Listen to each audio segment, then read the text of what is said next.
Disney World has changed a lot in the past year, but all that change isn't done yet. You won't be able to do these things for too much longer, so don't say we didn't warn you.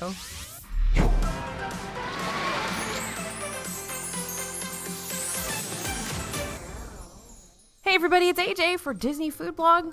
Disney's always changing and innovating, but that often means some of our favorite rides or our best secret hacks cease to exist. Some of the things on this list may only have a few months before they're gone, while others, well, we're not sure yet, but you should do them all before you can't. This is a fun video. I'm excited about this one. Okay, number one is ride the current version of some of those classic rides. Yep, classic Disney rides getting updated is nothing new. We've seen it happen all the time. It's just a part of Disney's constant evolution. You always know things are going to change. But if you're a fan of the 3 rides we know are changing, then better hop in line to experience those one last time before the rides we know and love are updated forever. At the last D23 Expo in 2019, Disney announced that the iconic EPCOT ride, Spaceship Earth, would be getting a major refurbishment with new scenes, a new storyline, and a new narrator. Now, of course, Spaceship Earth is the ride that's inside that giant geodesic sphere, aka golf ball, some of us call it. The Spaceship Earth was supposed to close in May 2020, but with the park closures and so many construction projects getting put on hold, we're not too sure when this ride may actually change. Spaceship Earth is open now, and they haven't said anything about closing it again, so we don't have a closing date for this one at the moment. Now, the project has been postponed. Disney has not said it's canceled at this time. It seems that it's still in the works, so we'd make a point to get on the ride whenever you're next in Disney World for sure. Next ride that's going to change that you want to ride before it does change. In June 2020, Disney officially announced that Splash Mountain would be getting a major retheme to become a Princess and the Frog ride. We haven't heard many updates regarding when Splash may close for work to begin, but in the initial announcement, Disney noted that Imagineers are working on the conceptual design, and it will soon be able to conduct preliminary reviews and develop a timeline for when the transformation can start to take shape.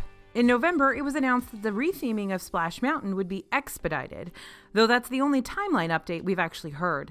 It could really be any time sooner than when the project was originally expected to take place, and that timeline has not been shared with the public, so we got nothing. Things are definitely up in the air, but we'd ride this one sooner rather than later. And don't forget, they are going to change it in both Disneyland and Disney World. So if you are a West Coaster, we really haven't heard anything about if that ride is going to come back when Disneyland does reopen, or if it's just going to shut down and be updated. So if you want to ride Splash in its current incarnation, may make sense to come out to Florida. All right, and also in this opening section of this video, let's talk Jungle Cruise. The most recent ride change announcement, this came at the end of January 2021. But it may actually be the first to happen.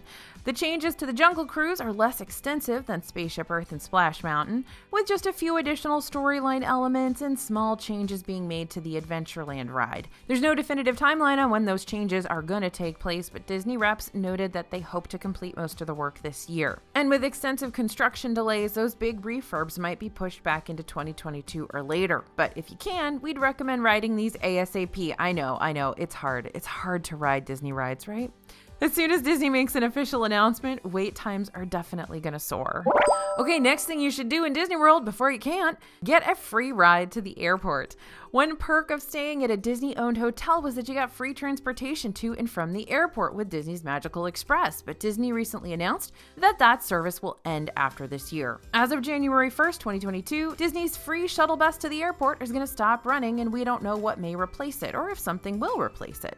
Mears, the company who operates Magical Express, will still offer airport shuttles, but we don't know if there will continue to be a free option for Disney World hotel guests. Now, there is a high-speed rail line in the works that will connect the airport to Disney Springs, but that won't be opening for several years, and it won't be free unless Disney provides some kind of voucher for hotel guests, which, they might. You'll still be able to get a taxi or rideshare to and from the airport, but it's unclear at this time if there will be some form of complimentary Disney-sponsored transportation after December 31st, 2021. So we were going to keep you updated for sure, but this year might be the last year you can get a free ride to and from the airport. All right, next thing you got to do in Disney World before you can't, take advantage of rope drop. Yeah, this tip is particularly important if you're a local or if you're staying at a hotel that doesn't get Disney extra perks like extended booking windows or early park access. So extra magic hours, which is a perk for Disney hotel guests that got you access to the parks up to an hour before opening or 2 hours after closing, have not come back since the parks closed in March 2020.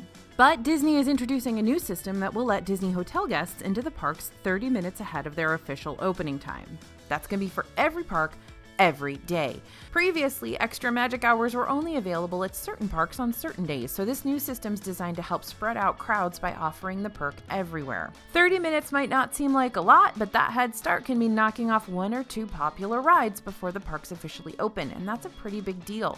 That's a big deal for those not staying at a Disney hotel too. You won't be first in line no matter how early you arrive. Disney's not announced when this new system's going to start up, so follow along with us here at Disney Food Blog for the latest info and updates. We got our latest news videos on Saturdays, and we also, of course, have that newsletter that goes out all the time. Every big deal gets sent to the newsletter first, so be sure to sign up for the newsletter. You can click on the link in the description to sign up. It's totally free.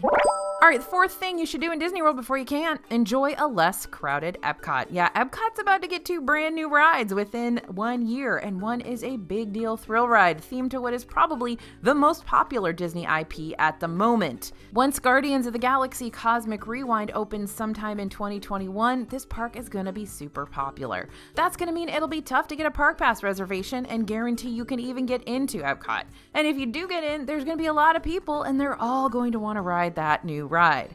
Disney's not indicated if they'll use virtual queues like they have with Rise of the Resistance and Hollywood Studios, but based on the need for crowd control and the expected popularity of the Guardians of the Galaxy coaster, we would not be surprised to see a similar system in place. Of course, also Remy's Ratatouille Adventures opening date is still unannounced, but we're pretty sure it's going to be this year, and we may know something soon since construction seems to be nearing completion on this family-friendly ride. This one may not have all the thrills of Guardians of the Galaxy Cosmic Rewind, but it's Epcot's first new ride since Frozen Ever After opened in 2016, so it's a big deal. And Hollywood Studios will still pull some crowds due to the ongoing popularity of Rise of the Resistance, and Magic Kingdom's going to pull some crowds for the 50th anniversary. But remember, that Tron coaster was supposed to open in Magic Kingdom this year, and it's been pushed back. Yep, we were supposed to have 2 big new coasters opening in Disney World in 2021. Instead, it's all falling on Epcot, and the crowds are definitely going to be in that park once those new rides open. All right, next thing you need to do in Disney World before you can't, get great deals on hotels. The tourism sector is going to be in recovery for a while, so you should be able to snag some really great deals on hotel rates into 2022 while things creep towards normal. More non-Disney owned hotels have been offering Disney perks and extras, so you might be able to find an even better price at a hotel that's near Disney, but still has the benefits of staying at an official Disney hotel. There are lots of hotels just outside of Disney Springs that are known as Good Neighbor hotels, and they'll have some of the same benefits you'll get from staying at a hotel with the name Disney. But if you love staying at an official Disney World hotel, there have been some great discounts on those as well. We've seen larger discounts and discounts offered more frequently than in recent years. So always check with that special offers tab on the Disney World website, or follow along with us at DisneyFoodBlog.com on our newsletter, etc. to stay in the know on the latest discounts and promotions being offered. That's the easiest way to save a lot of money on your Disney trip. And of course, you can always contact Small World Vacations. They're our favorite travel agency, and they know all the discounts and all the deals, usually before we know them. All right, next thing you should do in Disney World before you can, maybe skip that park hopper ticket. You'll always be able to skip buying this extra, but if you're someone who's on the fence about buying a ticket that lets you visit multiple parks each day, it's a lot easier to forego that option right now. Park hopping is a little more complicated at the moment, and that's definitely a turnoff for some people. You still have to make park pass reservations or reserve which park you want to start in each day of your trip in advance. Then you can only start visiting different parks after 2 p.m. That time may change in the future, but for now you're locked into one park until mid-afternoon. With some parks closing at 6 or 7 p.m., you don't have as much park hopping time as you did before those additional rules were added. Park hopping can definitely benefit you if you're someone who knows they only need a half day for a certain park, or you like scheduling dinner reservations without needing to decide which park you want to be in that day too. But if you've got really little kids, or you know you don't want to spend a bunch of time on Disney transportation, or you have a long enough trip to visit a single park each day and see it all, go ahead and skip that park hopper. And if you're not sure, just skip it. You can always add it onto your ticket once you're in Disney World if you need it. But with the added rules right now, it's a less recommended purchase. It costs about $60 to $80 per person to add on park hopping. And you might be better off saving that money for souvenirs or a nice dinner instead. While park hopping is still a little bit strange. Okay, next thing you should do in Disney World before you can't is reuse those MagicBands. Disney stopped offering free MagicBands to hotel guests as of January 1st, but you can always reuse bands from previous trips. They even added an option to do just that in the My Disney Experience app as a part of your hotel check-in. Now, MagicBands are super convenient, but they're not necessary. They act as your room key, your ticket, they'll link your dining reservation, and let you charge purchases back to your room, but you can get a key card if you don't want to shell out some cash to purchase a new MagicBand for your vacation. But like I said, you can reuse MagicBands from previous trips, though you'll want to be aware of one very important thing. MagicBands operate using RFID frequencies, short range and long range. The short range frequencies will continue working pretty much indefinitely, but that long range RFID battery will eventually stop working. They last about 2 years. Now, MagicBands will still have short range capabilities for touch points like tapping into the park, but eventually they will stop being able to remotely link your ride photos, and you'll want to get a new one, which is going to cost you. So reuse those MagicBands while you can, and then maybe investigate other options, or go ahead and shell out the money for a new one.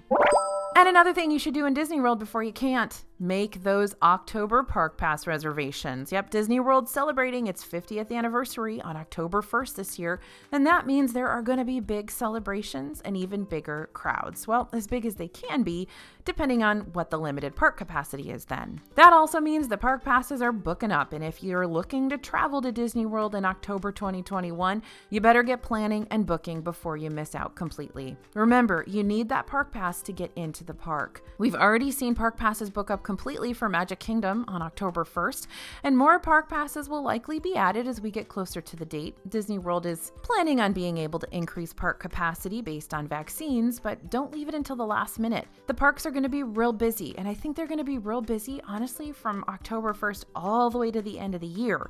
And we wouldn't be surprised if the other parks do start to get booked up as well. Don't focus only on Magic Kingdom that week. We're tracking park pass availability over on DisneyFoodblog.com, so be sure to follow along so you know when new passes become available. We do blog posts every time they change the park pass availability, so you can be the first to know when spots open up. But yeah, with those new rides opening and the new celebrations happening, I think from October to December, you're going to see real busy parks. You're going to see lots of crowds, and you're going to see very limited park passes available. So grab those now. Disney World is always changing. Often it's for the better. Who doesn't love new rides? And I hope this video helps you prioritize your planning, whether it's getting a great price on a Disney hotel or locking in your visit to Magic Kingdom for October. These things won't be around forever, so you better get to them before you can't. Thank you guys for listening. Thanks for watching. If you haven't subscribed to our channel and you like what you see, please subscribe and go ahead and hit that notification bell so we can let you know when we have new videos out. We really appreciate you. We love hearing what you guys have to say in the comments. Well, some of you, not all YouTube comments are great, but either way, we're glad you're a part of our family here at DFB, and we'd love to have you as a subscriber. As always, this is AJ for Disney Food Blog, and we'll see you real soon.